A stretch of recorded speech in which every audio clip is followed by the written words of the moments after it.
Even compare. Rajasekhar Reddy గారి బిడ్డ షర్మిల గారు ఈరోజు దారుణమైన మాటలని దారుణమైన అవమానాలను ఫేస్ చేస్తున్నారు. మీ మీద ఈ మధ్యకాలంలో సోషల్ మీడియాలో జరిగిన అత్యంత దారుణమైన ట్రోలింగ్ కించపరుస్తూ ఆఖరికి మీవేవో సంబంధాలు కూడా అంటగట్టేస్తూ అంటే ఏ ఆడబిడ్డ కూడా తట్టుకోలేనంత దారుణమైన ట్రోలింగ్ వైఎస్ఆర్ కాంగ్రెస్ పార్టీ నుంచి జరిగింది. అందులో మీ అన్నయ్య గారి అనుమతి లేకుండా ఇదంతా జరుగుతుందంటారా ఒక చెల్లెల మీద? లేదండి, అన్నయ్య గారి అనుమతి ఉంది, వదిన గారి అనుమతి ఉంది, సజ్జల గారి పనితనం ఉంది, ఆయన కొడుకు గారి ఇన్వాల్వ్మెంట్ ఉంది. వీళ్ళందరూ కూడే ఒక రాక్షస సైన్యాన్ని తయారు చేసుకొని సోషల్ మీడియాలో ఆ సైన్యంతో చేస్తున్న ట్రోలింగ్ ఇది రాజశేఖర రెడ్డి గారి అభిమానులు ఎవరు కూడా సమ్మతించని విషయం, ఎవరూ ఒప్పుకోరు. ఆఖరికి రాజశేఖర రెడ్డి గారి భార్యను కూడా అవమానించారు. నేను రాజశేఖర రెడ్డి గారి బిడ్డను కాదు అంటే విజయమ్మ గారిని అవమానించినట్టే కదా. ఆఖరికి ఆ స్థాయికి కూడా దిగజారారు.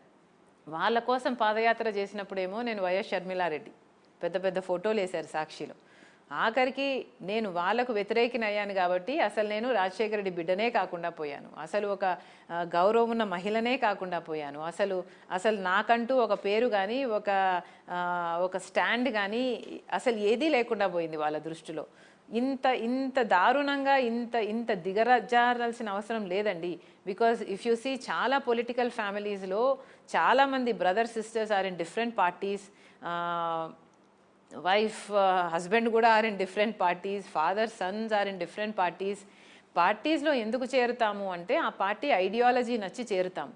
అయినంత మాత్రాన వ్యక్తిగతంగా ఒకరు కనిపిస్తే చంపేసుకోవాలి, దూషించుకోవాలి అన్నంత స్థాయికి దిగజాల్సిన అవసరం లేదు. బట్ ఇదంతా జరిగింది అంటే చాలా దురదృష్టకరం.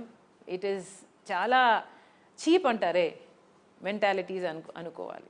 అంటే రాజశేఖర రెడ్డి బిడ్డని ఇన్ని మాటలు పడుతూ ఉంటే కొంతమంది పెయిడ్ ఆర్టిస్టులు సినిమా వాళ్ళని కూడా తీసుకొచ్చి వాళ్ళ చేత వీడియోలు రిలీజ్ చేస్తూ ఉంటే ఆ మాటలు వింటూ ఉంటే అదే రాజశేఖర రెడ్డి గారిని అభిమానించే మాలాంటి వాళ్ళు ఎన్నో కోట్ల మంది గుండె తరుక్కుపోతాం. చాలామందికి నిజానికి చాలామంది ఎమోషన్ అవుతున్నారు. ఏంటి షర్మిల గారు ఇన్ని మాటలు పడాలా రాజకీయాల్లో? ఆవిడకి ఏం అవసరం? నిజానికి ఏం అవసరం? ఆవిడకి లేని లోటు ఏముంది? దర్జాగా హ్యాపీగా బెంగళూరులో బిజినెస్ చేసుకుంటూ హ్యాపీగా ఉండొచ్చు. కానీ వాళ్ళు వచ్చి చెల్లెల కోసం అండగా నిలబడి ఇంత రోడ్ల మీద తిరుగుతూ ఇన్ని అవమానాలు పడుతున్నారే అని మాకు బాధేస్తుంది. అట్లా మీరు కూడా ఎమోషన్ అయినట్టున్నారు 2-3 సభల్లో.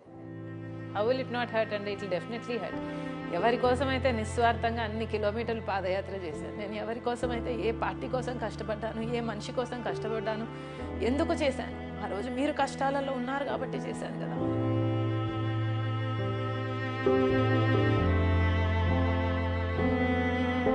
అంతగా కష్టపడి అంత త్యాగం చేస్తే కూడా, నా బిడ్డలను సైతం పక్కన పెట్టి, నా ఇంటిని సైతం పక్కన పెట్టి అంత త్యాగం చేస్తే కూడా మీకు ఈరోజు అదే కాదు, ఏది గుర్తులేదు. అసలు చెల్లెలన్న విషయం కూడా గుర్తులేదండి.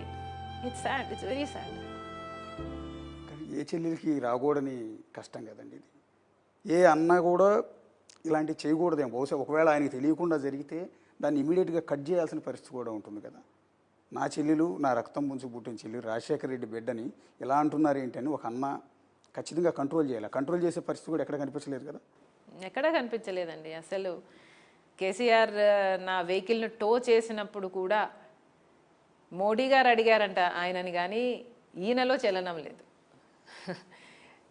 అంత బండరాయిలాగా తయారైపోయాడు. ఎట్లా అండి? మీ ఫ్యామిలీ విషయం నిజానికి చాలామందికి జనానికి తెలుసుకోవాలనే ఉద్దేశం